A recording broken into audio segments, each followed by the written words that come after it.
নমস্কার বন্ধুরা, চেটেপুটে চ্যানেলে আপনাদের সবাইকে স্বাগত। আজকে আমি আপনাদেরকে একটা টিফিন রেসিপি করে দেখাচ্ছি।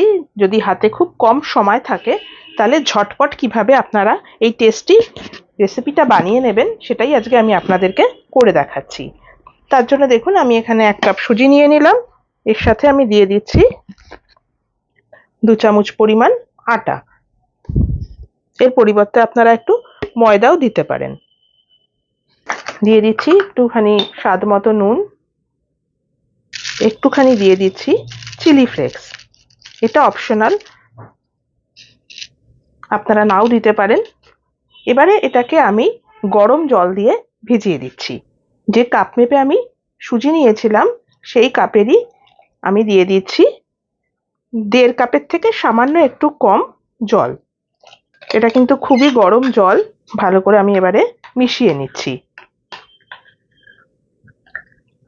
আর একটু যদি জল লাগে আমি দিয়ে দেব, কারণ সুজি ভীষণভাবে জলটাকে টেনে নেয়।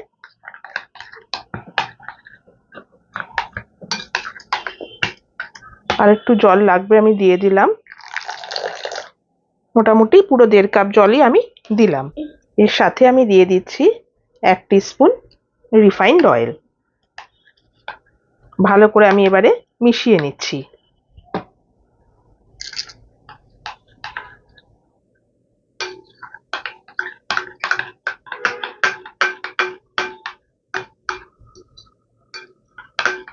দেখুন, এটা আমার হয়ে গেছে। এবার এটাকে আমি মিনিট 10 একটু রেস্টে রেখে দিচ্ছি। 10 মিনিট বাদে আপনাদের দেখাচ্ছি। সুজিটাকে আমি রেস্টে রেখে আবার একটা বাটি নিয়ে নিয়েছি। এখানে আমি একটা ডিম ফাটিয়ে নিলাম।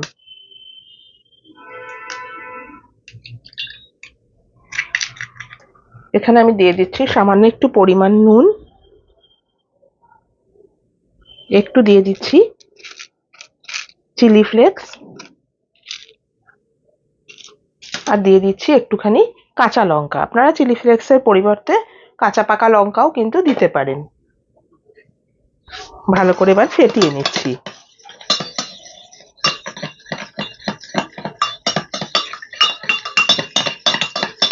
এটা আমার হয়ে গেছে। চলুন এবারে আমরা গ্যাসের কাছে যাই। দেখুন, আমি হিটে একটা প্যান বসিয়ে দিয়েছি। এখানে আমি সামান্য একটু অয়েল ব্রাশ করে নিয়েছি। আর সুজির যে ব্যাটারটা দেখুন আমি নিয়ে এসছি, এখান থেকে আমি দিয়ে দিচ্ছি ঠিক সেন্টারে।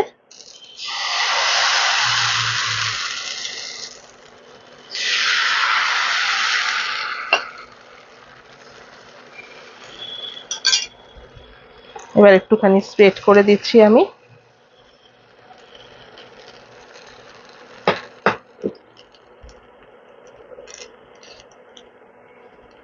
এটাকে একটু হতে দিতে হবে। ওপরটা যখন একটু শুকনো শুকনো হয়ে যাবে তখন আমি এখানে ডিমটা দেব। হলেই বুঝতে পারবেন সাইডটা একটু ছেড়ে ছেড়ে আসে। দেখুন, এই যে সাইডটা একটু একটু ছেড়ে ছেড়ে আসবে। একটু আস্তে সুস্তে এটা করতে হবে।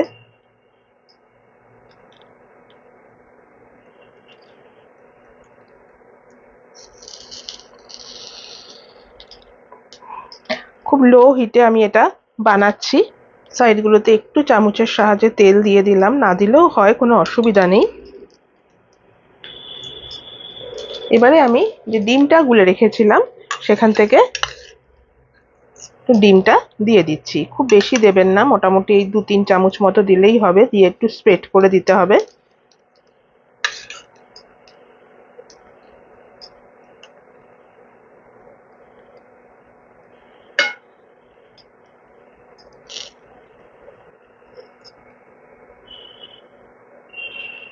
এবার আমি উল্টে দিলাম।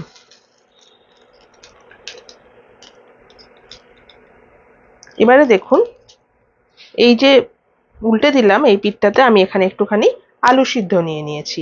একটা ইনস্ট্যান্ট পুর আমি এখানে করে নিচ্ছি। আলুটাকে আমি দিয়ে দিচ্ছি।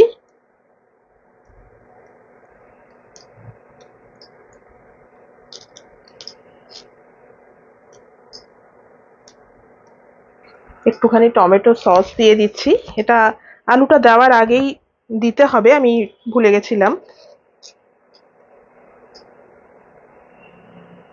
বাচ্চারা ভীষণই পছন্দ করে। একটুখানি দিয়ে দিচ্ছি পেঁয়াজ কুচো, সামান্য একটু দিয়ে দিচ্ছি ধনেপাতা,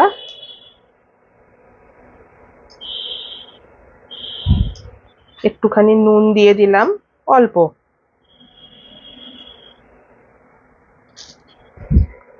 আর দিচ্ছি একটুখানি চিজ গ্রেট করে, যেটা বাচ্চাদের প্রচন্ডই প্রিয়। তবে বড়রা যদি খাবেন তখন আপনাদের পছন্দ না হলে নাও দিতে পারেন।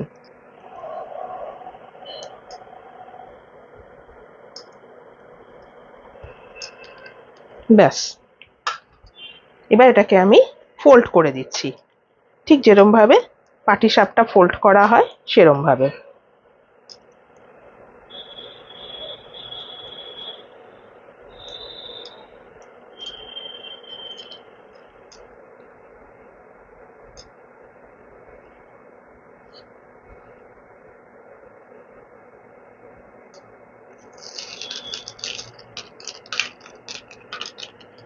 এটা আমার হয়ে গেছে, আমি এটাকে তুলে নিচ্ছি, নিয়ে আরো একটা রেডি করছি।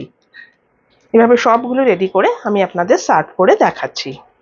দেখুন বন্ধুরা, রেডি হয়ে গেল আমার 1 কাপ সুজি দিয়ে এই ইনস্ট্যান্ট হেলদি ব্রেকফাস্ট রেসিপি। খুবই কম তেলে আমি এটা আপনাদেরকে বানিয়ে দেখালাম। এটা বানিয়ে আপনারা কিন্তু বাচ্চাদেরকে টিফিনে দিতে পারেন, দেখবেন টিফিন বক্স কিন্তু একদম ফাঁকা আসবে। আর বড়রাও কিন্তু খেতে পারেন। তবে বাচ্চাদের দেওয়ার সময় আপনারা যদি মনে করেন চিলি ফ্লেক্স দেবেন না বা কাঁচা লঙ্কা দেবেন না, তার পরিবর্তে গোলমরিচ দেবেন, সেটাও কিন্তু দিতে পারেন। খেতে খুবই টেস্টি হয় আর খুবই কম উপকরণ দিয়ে এটা বানানো যায়। তাহলে কেমন লাগলো আমার আজকের রেসিপিটা, অবশ্যই কিন্তু আমাকে কমেন্ট করে জানাবেন। আমার এই রেসিপিটা যদি আপনাদের পছন্দ হয়ে থাকে তাহলে প্লিজ আমার চ্যানেলটিকে সাবস্ক্রাইব করে একটা লাইক করে আমার পাশে থাকবেন। আর যদি ফেসবুক থেকে দেখেন আমার পেজটিকে কিন্তু ফলো করে নেবেন। আজ তাহলে চলি, আবার চলে আসবো অন্যদিন নতুন কোনো রেসিপি নিয়ে। সুস্থ থাকবেন, ভালো থাকবেন, নমস্কার।